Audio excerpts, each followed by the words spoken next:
अयोध्या की महारानी आपके समक्ष है।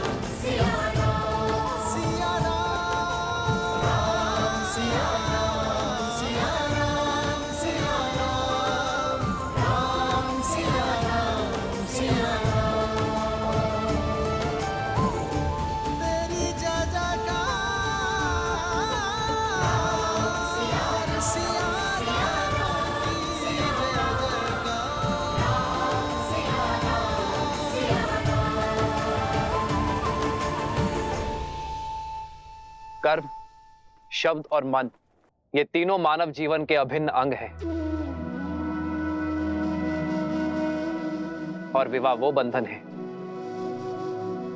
जो पति पत्नी को इन तीनों से बांधता है। ये बंधन अटूट है और जो इससे सरलता से मुक्त हो जाते हैं वो कभी इस बंधन में बंधे ही नहीं। अपनी सीता के बिना ये राम निष्प्राण है और केवल जीव यज्ञ में आहुति देते हैं, निष्प्राण नहीं।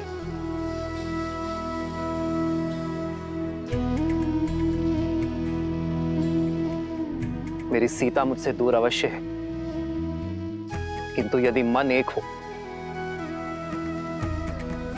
तो तन की दूरी अर्थहीन हो जाती है। बिना कुछ कहे ही पति पत्नी शब्द और कर्म से जुड़ जाते हैं। मुझे अपनी सीता पर पूरा विश्वास है कि मेरी सीता जाग कहीं भी होगी, वो इस अश्वमेध यज्ञ में अर्घ अवश्य देगी। इसलिए मैं अपनी सीता का स्थान किसी और को नहीं दे सकता।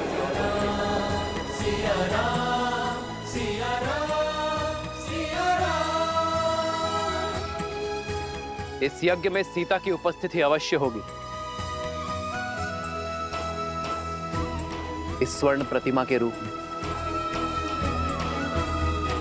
क्योंकि मेरी सीता स्वर्ण की भांति पवित्र है, स्वर्ण की भांति शुद्ध है। आज से अयोध्या की महारानी सीता सदा अयोध्या में विराजमान रहेगी, अपने इस दिव्य रूप में।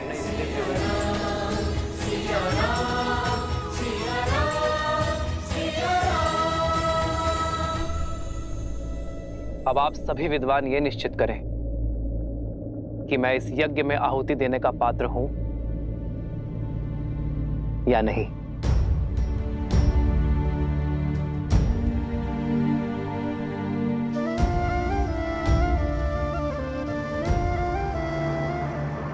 महारानी सीता की, महारानी सीता की, महारानी सीता की, महारानी सीता की, महारानी सीता की, महारानी सीता की।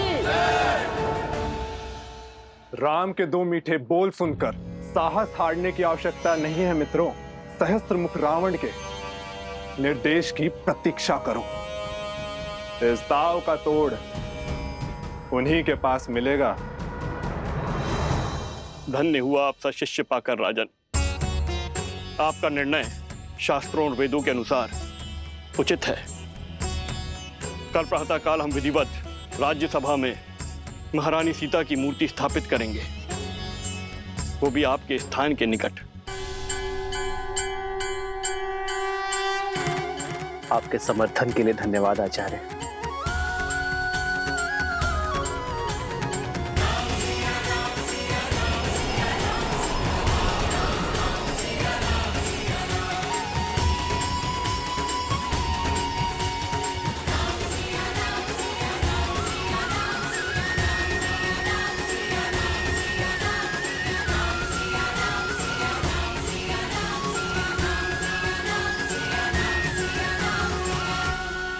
और स्मरण रखना पुत्रों, श्री राम की जीवन यात्रा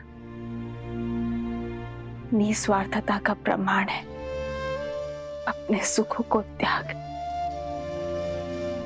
प्रजा और राज्य की प्रसन्नता के लिए अपनी प्रसन्नता का त्याग और बलिदान का उदाहरण है। समझ गए माता, समझ गए। किंतु जब से हमें अयोध्या जाने का अवसर मिला है, तब से आप हमें त्याग और बलिदान के बारे में क्यों बता रही हैं? जो सत्य है वही बता रही हूँ। अच्छा तुम पूछो, तुम क्या जानना चाहते हो? अयोध्या को, उसके बारे में बताइए ना। उसके मार्ग कितना विशाल है, वन उपवन, उन सब के बारे में बताइए ना हमें। सब मुझसे ही पूछोगे या स्वयं जाकर भी देखोगे? माता, मन में प्रश्न आया। नहीं नहीं, तुम्हारे प्रश्न झेलने की क्षमता नहीं है मुझ में। मैं सोमकरण को बताता हूँ कि हम कल प्रातः प्रस्थान करेंगे। जब से मिथिला से आया हूँ, तब से ही प्रश्न सोच रहा हूँ कि रानी सीता, नहीं, माता सीता श्री राम के साथ वन में गई ही नहीं होती तो लंका प्रसंग बनता ही नहीं। ये नियति थी, योजना थी, या श्राप था, या आशीर्वाद था? ईश्वर का काज ईश्वर ही जाने। किंतु श्री राम और महारानी सीता के लिए लंका प्रसंग उनके प्रेम का प्रमाण था। मानव जीवन में हर क्षण कुछ ना कुछ घटना घटती रहती है, किंतु पति पत्नी उन प्रसंगों में अपने पराक्रम, अपने प्रेम की किस सीमा को लांघते हैं, वही उनके साथ का सामर्थ्य का और संबंध का प्रमाण है। अर्थात श्री राम की महानता, उनकी पत्नी महारानी सीता भी बराबर की भागीदारी है। मैं प्रभु के दर्शन के लिए उत्सुक था, किंतु अब अयोध्या जाकर माता सीता के दर्शन के लिए भी उत्सुक हूँ। श्री राम और महारानी सीता बहन थोड़ी ना है कुछ। श्री राम के दर्शन में ही सीता जी के दर्शन समाये, और यदि अयोध्या जाकर सीता जी के दर्शन प्राप्त ना हुए तो हट ना करना पुत्र, समझे?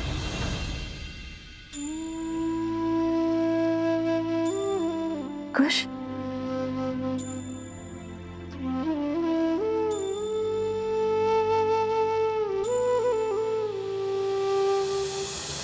अस्यै पूर्णा प्रतिष्ठन्तु, अस्यै पूर्णा शरन्तु च, अस्यै देवत्वमर्चायै मामहेति च कश्चन। ओम श्री मन्मना गणाधिपते नमः। प्रसन्नो भवः, वरदा भवः।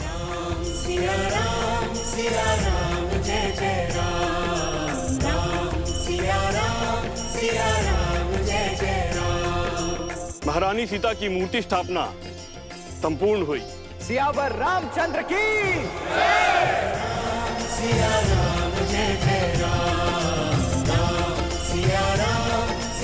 भैया, आज तक मैं आपके बलिदान को पूर्ण रूप से कभी भी नहीं समझ पाया। आपको देखकर सदैव यही सोचता रहा कि आपके पास परिवार का साथ तो है। आप जाना कि जब मनुष्य के जीवन में स्वजन का साथ ना हो तो परिजनों का साथ भी उसे अकेला कर देता है। परंतु मुझे अपने भैया के साथ के बिना जीना नहीं है भैया।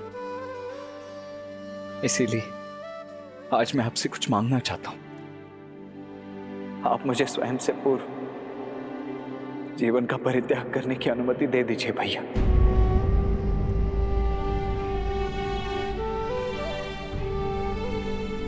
लक्ष्मण,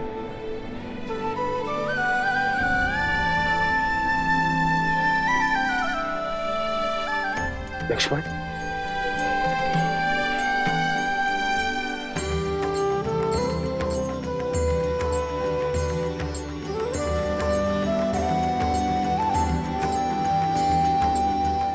लक्ष्मण, त्याग और सेवा की पराकाष्ठा पार की है तुमने मेरे भाई।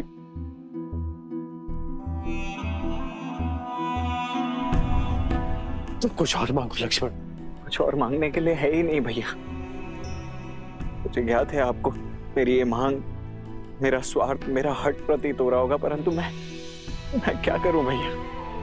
मैं आपके बिना जीने की कल्पना भी नहीं कर सकता। मेरे अंदर उतना साहस ही नहीं है। मेरी बस यही एक इच्छा है और यही एक मांग है। आप बस मेरी इस इच्छा को पूरी कर दीजिए। हो रघुकुल रीत सदा चली आई, प्राण जाए पर वचन न जाई। धन्यवाद भैया, कोटि कोटि धन्यवाद।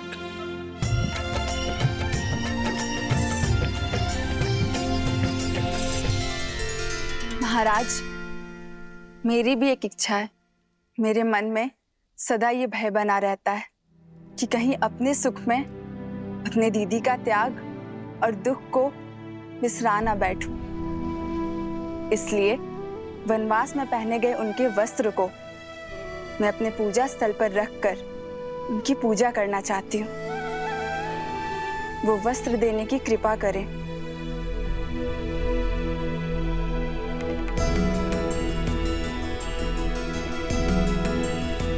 तुम्हारी इच्छा अवश्य पूर्ण होगी और मेरा आशीर्वाद भी सदा रहेगा कि आपकी मिथिला नगरी एक पुण्य नगरी के रूप में अयोध्या और काशी के साथ स्पर्धा करेगी।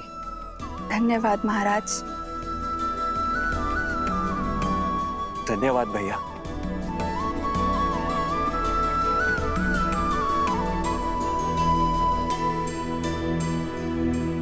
धन्यवाद मेरा नहीं,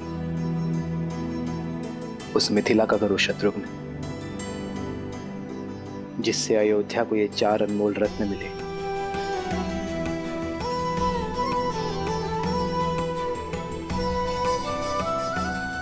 और जिनके तेज से हमारी अयोध्या प्रेम और भक्ति के प्रकाश में नहाई है।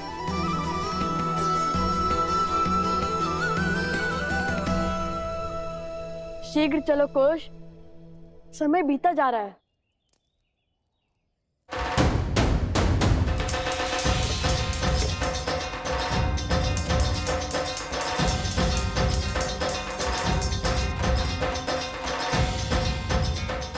अंततः लव कुश का अयोध्या जाने का स्वप्न पूरा होने वाला है।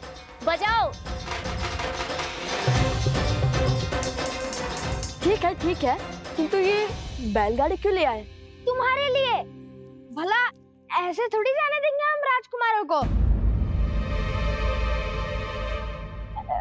अर्थात ऋषि कुमारों को अयोध्या। हाँ, इसी सजी धजी बैलगाड़ी में जाएंगे हमारे लव कुश, पूरे सम्मान और सुख के साथ। उचित है। और सोमकरण को भी तो इसकी आवश्यकता पड़ेगी।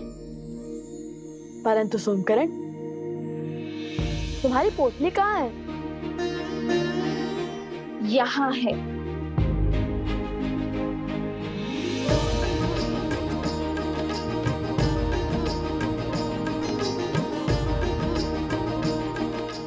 एक सोमकरण के लिए 3-3 पोटलियां।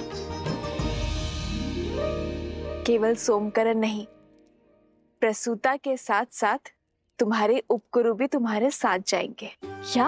हाँ, तुम्हारा ध्यान रखने के लिए और तुम दोनों भाइयों पर दृष्टि रखने।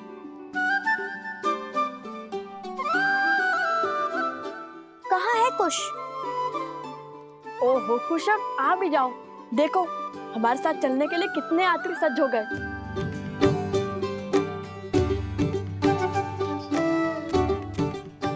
क्षमा करना, थोड़ा अधिक समय लग गया। ये नया धनुष किसके लिए? सोमकर्ण के लिए। मेरे लिए? हाँ, हम तो गायन और कला में लीन होने ही वाले हैं। कदाचित तुम्हारी रक्षा ना कर पाए। हर बार की भांति इस बार स्वयं अपनी रक्षा कर लेना। तो क्या हम अपने अस्त्र साथ नहीं ले जाएंगे? वीणा बजाकर रामायण का गान करने वाले को अस्त्र शस्त्र की क्या आवश्यकता है ना गुरुदेव?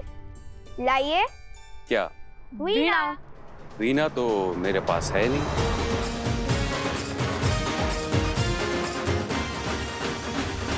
क्या हुआ? मुख क्यों उतार लिए? यदि भगवान वाल्मीकि तुम्हें रिक्त हाथ अयोध्या भेज रहे हैं तो इसके पीछे कोई ना कोई कारण अवश्य है। पुत्रों, अपने मन में विश्वास लेकर आगे बढ़ो। मुझे पूर्ण विश्वास है कि तुम दोनों मिथिला की भांति अयोध्या जाकर सबका हृदय जीत लोगे। और हाँ, इस बार गरिमा की सीमा मत लांघना। मैं प्रसूता से क्षण क्षण का समाचार लेती रहूंगी। वीणा तो मिली नहीं, किंतु उनकी सुरक्षा का दायित्व मिल गया। तुम्हारी ध्वनि यहाँ तक आ रही है। चलो, तुम्हारे प्रश्न का उत्तर मार्ग में देती हूँ।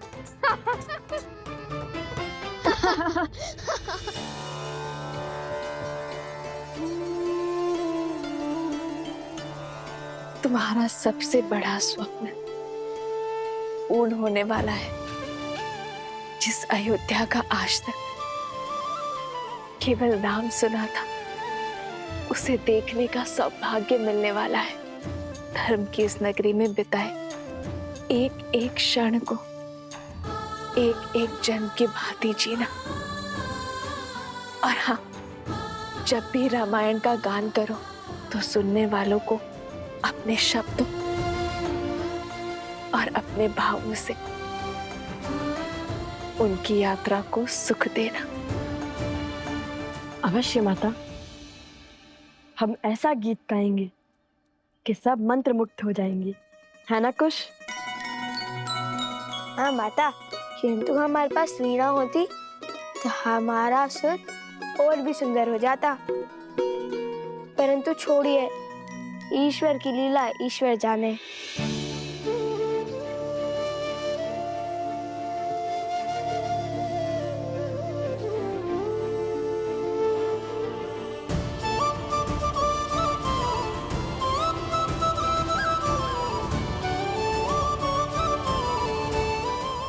आज्ञा दीजिए माता। यशस्वी बाबा पुत्र।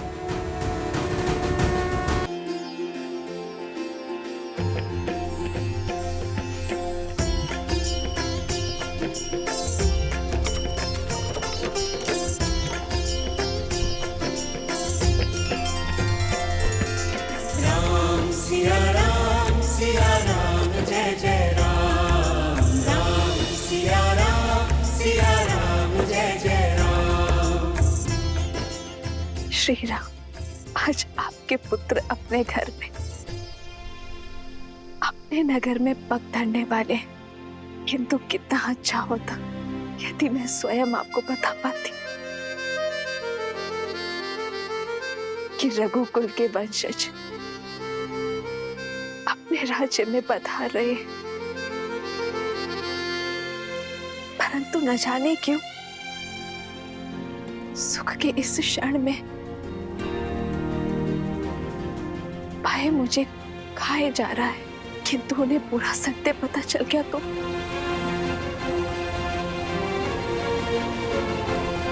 बस उनके कोमल हृदय को सत्य का घातक आघात ना लगे।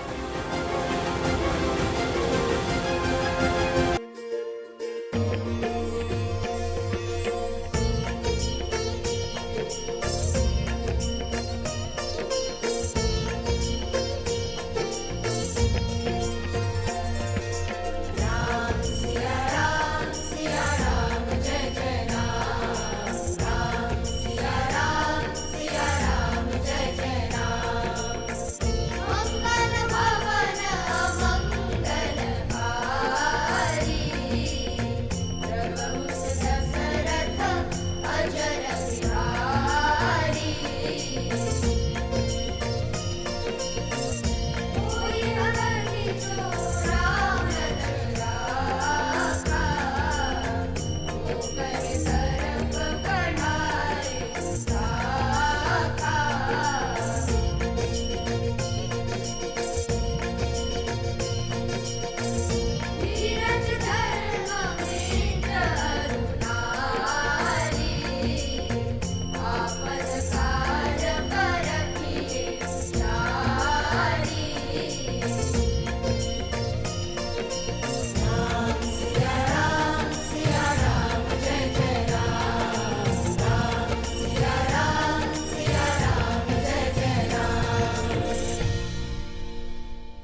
आज सुख की अनुभूति हो रही है सीते, और इस सुख का कारण अश्वमेध यज्ञ के मार्ग से इतना बड़ा कांटा हटने का नहीं है।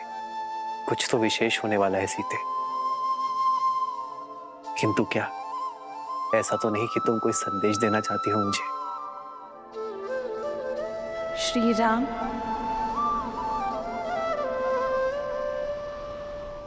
सीते,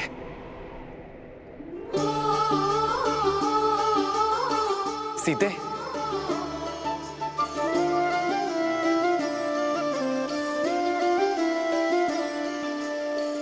जन्म जन्म का है ये संगम, राम रतन सीता वैभव धन। एक है पौरुष एक समर्पण, एक है रूप तो दूजा दर्पण। राम है लोचन सीता दृष्टि, राम है बादल सीता वृष्टि। राम सिया राम सिया राम सिया राम, राम सिया राम सिया राम।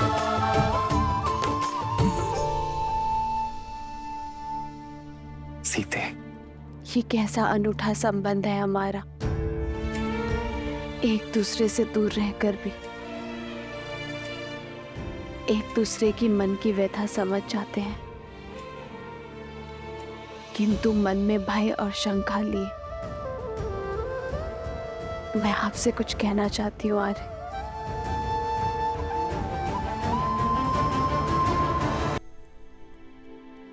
यदि मैंने आपके निर्णय को प्रभावित किया तो ये हमारे तक की मर्यादा का उल्लंघन होगा। कैसा भय सीते, कैसी शंका?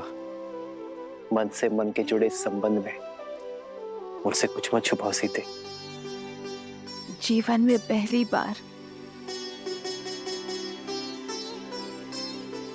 मेरा हृदय भयभीत है। भविष्य की आशंकाएं वर्तमान को विचलित कर रही है। हमने एक दूसरे को वचन दिया था ना कि हमारे ये आत्मा का मिलन हमारे तप में वृद्धि करेगा, हमारी भावनाओं को मार्गदर्शन देगा, और हम कभी एक दूसरे के जीवन के निर्णय को प्रभावित कर नियति के लेख में बाधा नहीं डालेंगे, एक दूसरे की शक्ति बनेंगे, दुर्बलता नहीं।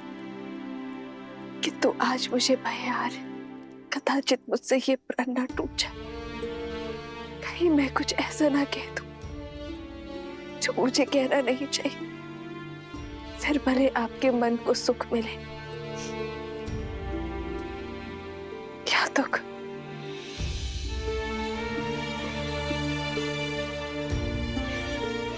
समझ गया सीते, इतने वर्षों तक तुम अकेले तप करती हुई आई, और अब इस तप को भंग करने का कोई अर्थ नहीं है।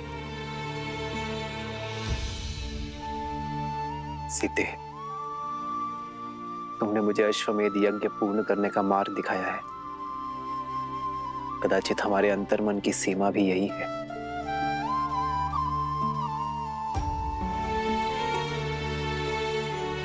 सीते, यदि हमारे तप के भंग होने का भय है तुम्हें, तो हम आज के पश्चात ध्यान अवस्था में भी कभी नहीं मिलेंगे। राम सिया राम सिया राम सिया राम, राम सिया राम सिया राम, सिया राम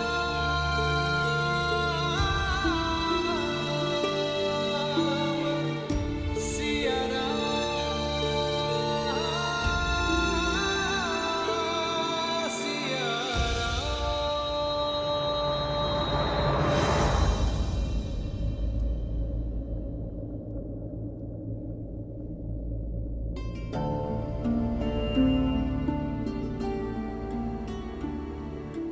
मैं नहीं जानता सीते कि तुम मुझसे क्या कहना चाहती हो, किंतु एक बात अवश्य जानता हूं कि धर्म किसी को अतृप्त नहीं करता। कभी ना कभी हम एक साथ अवश्य होंगे सीते, सदा सदा के लिए।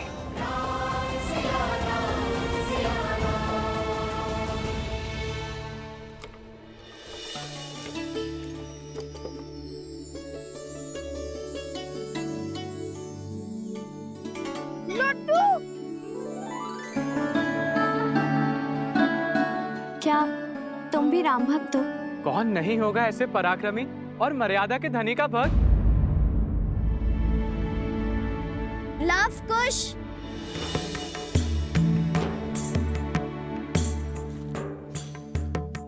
ये लो लड्डू खा लो, कब से गा रहे हो, थक जाओगे। लो। नहीं नहीं, थकान और अज्ञान मिटाने के लिए श्री राम नाम ही बहुत है हमारे लिए। और इस लड्डू की क्या आवश्यकता है? वैसे भी अयोध्या जाकर अश्वमेध यज्ञ की तैयारी में न जाने कितने प्रकार के पकवान मिलेंगे। चलो चलो, अब आगे बढ़ो, रुकने में समय व्यर्थ मत करो। ठीक है, मत खाओ, मुझे लगा तुम दोनों को अच्छा लगेगा। माता सीता ने दिए थे ना। माता सीता ने?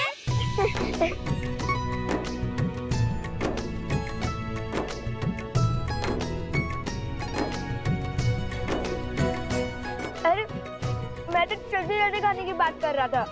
बैलगाड़ी रोकने की कोई आवश्यकता नहीं है। चलो अब चले, अयोध्या पहुंचना है ना। कोई बचाओ हमें, बचाओ हमें, बचाओ, बचाओ हमें, बचाओ हमें, बचाओ। अरे कोई बचाओ, अरे कोई बचाओ, मेरी बेटी को बचाओ, मेरी बेटी को बचाओ, मेरी पुत्री की रक्षा कीजिए, रक्षा कीजिए।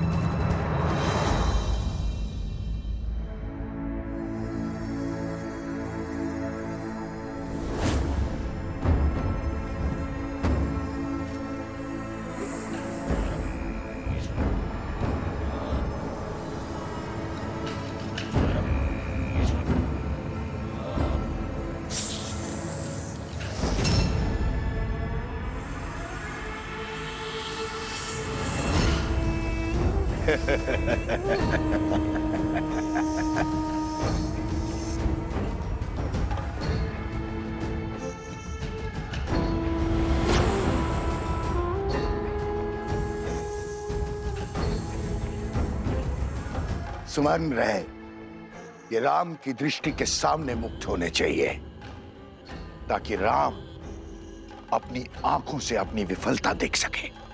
किंतु आपको इतना विश्वास कैसे है कि अश्व चुनने वो स्वयं आएगा? वो अयोध्या नरेश है, और ये कार्य तो वो किसी सेनापति से भी करा सकता है। यही तो अंतर है तुम्हारी और मेरी सोच में। शस्त्र की समझ से अधिक आवश्यक है शत्रु के व्यक्तित्व की समझ। राम अवश्य आएंगे।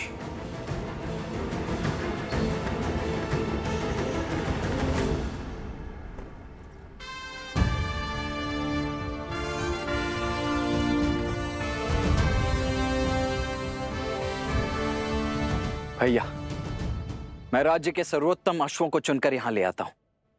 आप उन्हीं में से किसी एक का चुनाव कर लीजिएगा। जी भैया, और उन अश्वों को अभी सरयू घाट पर स्नान करवाया जा रहा है। वे आते ही होंगे। जब एक राम वहां जा सकता है तो इतने अश्वों को यहां लाने की क्या आवश्यकता है?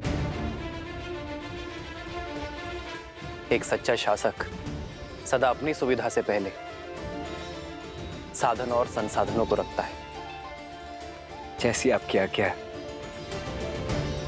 आचार्य, लगता है अयोध्या के महाराज की सेवा में आपके पढ़ाए प्रशासनिक पाठ भूल गए सब।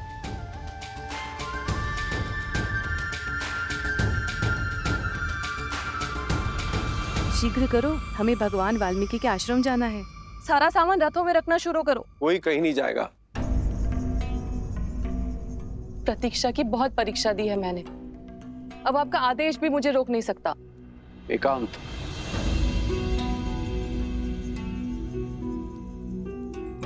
हट मत करो सुनैना, तुम वहां नहीं जा सकती। क्यों? क्यों नहीं जा सकती? मेरा हृदय चीख चीख कर कह रहा है कि वो मेरी सीता के ही पुत्र हैं और सीता वहां भगवान वाल्मीकि के आश्रम में वनवासियों का जीवन जी रही है। हृदय तो मेरा भी यही कह रहा है, किंतु भूल गई उन बालकों ने क्या कहा था। उनकी माता ने उन्हें सीख दी है कि हमें बीते हुए कल की ओर नहीं, आने वाले कल की ओर देखना चाहिए। बीता हुआ कल ही तो आज की नींव है, उसे मैं कैसे भूल जाऊं? कौन है? कौन है? बचाओ हमें! कोई बचाओ हमें! बचाओ हमें! बचाओ! बचाओ!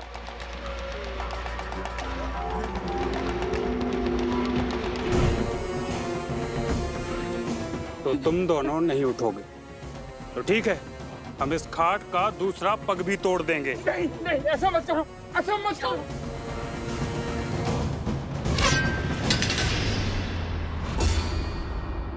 ए, कौन है? सामने आओ।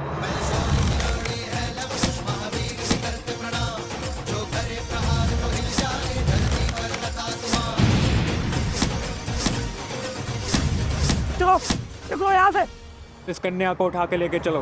अरे कोई बचाओ! बचाओ मेरी बेटी को, बचाओ बेटे को, बचाओ!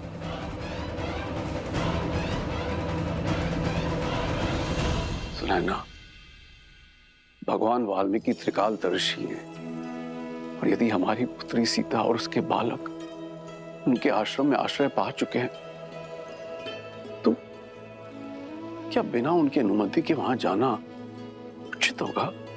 सुनैना, तुमने देखा नहीं वो बालक कितने मेधावी, तेजस्वी हैं, कितने प्रशिक्षित हैं। भगवान वाल्मीकि की इच्छा को समझो और उसे पूर्ण करने में उनका सहयोग दो। और ये भी तो हो सकता है कि श्री राम और सीता ने यह निर्णय मिल के लिया हो, तो हमें उनकी इस तपस्या को भंग नहीं करना चाहिए।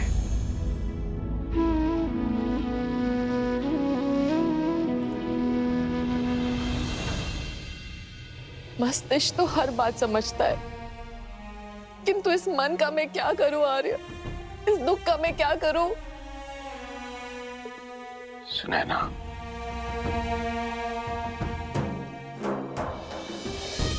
बीते हुए कल को तो हम नहीं बदल सकते, किंतु आने वाले कल की सुध तो ले सकते हैं। चलो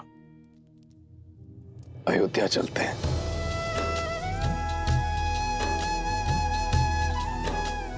कदाचित वहीं जाके भगवान वाल्मीकि की लीला से आवरण हट जाए।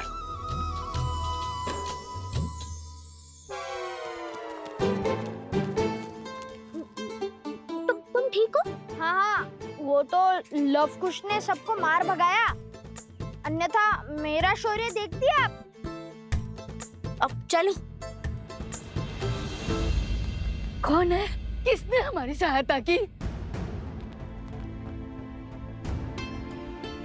हम भगवान वाल्मीकि के शिष्य और वन देवी के पुत्र हैं। आपकी करुण पुकार सुनकर हम यहाँ आए हैं। पुत्र, हम वृद्ध और दृष्टिहीन हैं। हमारी पुत्री कहाँ है? वो दुष्ट कहीं उसे उठाकर तो नहीं ले गए? पुत्री, मेरी पुत्री की रक्षा कीजिए। वो जो कन्या यहाँ मूर्छित पड़ी थी, वो आपकी पुत्री है। हाँ, हाँ। आप दोनों बैठे क्यों हैं और उठकर उन दुष्टों से लड़े क्यों नहीं? हमने ब्राह्मणी सरस्वती का व्रत किया है। हम इस घाट पर से उठ नहीं सकते, पर वो दुष्ट इस घाट के नीचे गड़े हुए धन को लेना चाहते हैं। उन्होंने हमारे 4 पुत्रों को मार डाला, हमारी घाट का पांव भी तोड़ डाला। बड़ी मुश्किल से हमारी पुत्री ने ये 4 भाई बचाई है, और अब उनकी शक्ति दिनों दिन बढ़ती जा रही है। वो हमारी शक्ति को, हमारी साधना को, हमारे जाप को भंग करना चाहते। रक्षा कीजिए, हम पर कृपा कीजिए। भैया,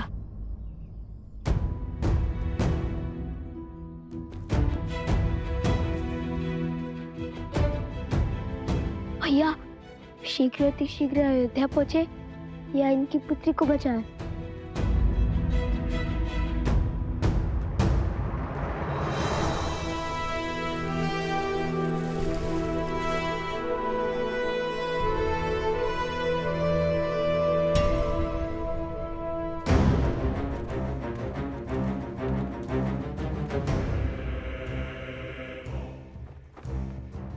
शत्रु को बड़ा सटीक समझा महाराज सहस्त्रमुख ने।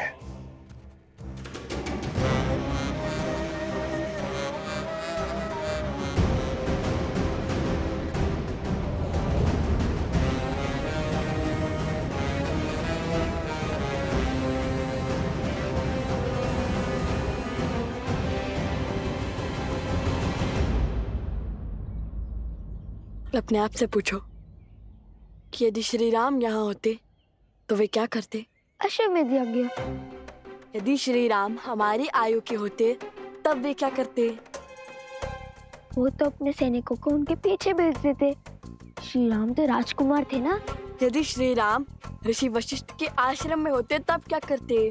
तब तो वो अवश्य ही अपने अनुज का परामर्श लेते। उस समय श्री लक्ष्मण भी तो उनके साथ थे। तो मैं भी तो वही कर रहा हूँ, अपने अनुज का अर्थात तुम्हारा परामर्श ले रहा हूँ। अब बताओ वे क्या करते?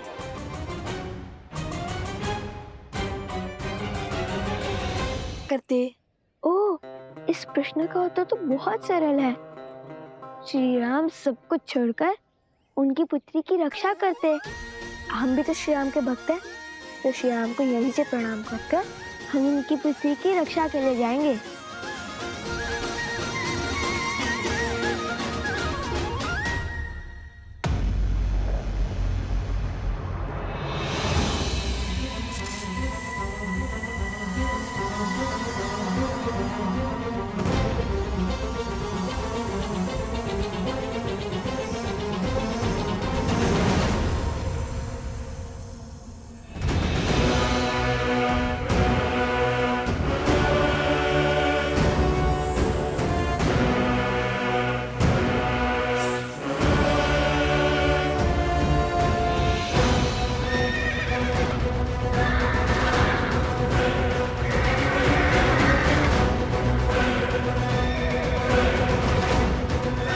अरे ये क्या कर रहा है?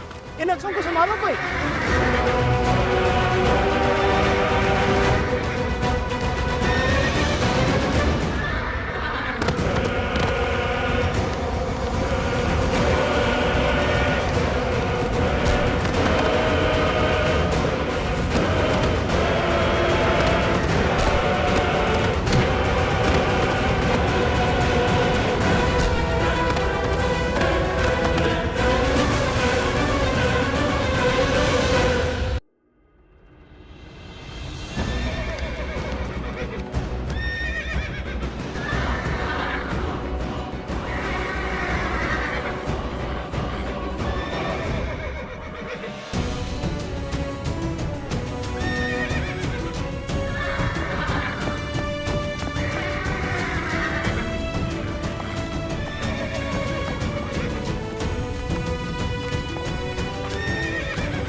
सर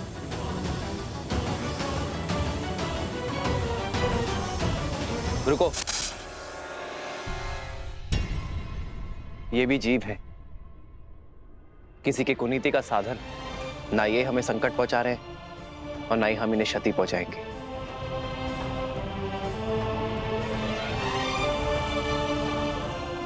हनुमान प्रभु, इन्हें इनके उचित स्थान पर पहुंचा दो।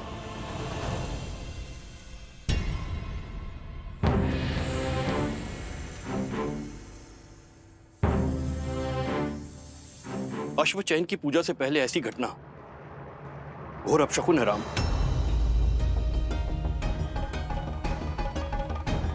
अब कैसे चुनेंगे अश्व? कोई बात नहीं, बचे हुए अश्वों में से ही किसी एक का चुनाव कर लेते हैं।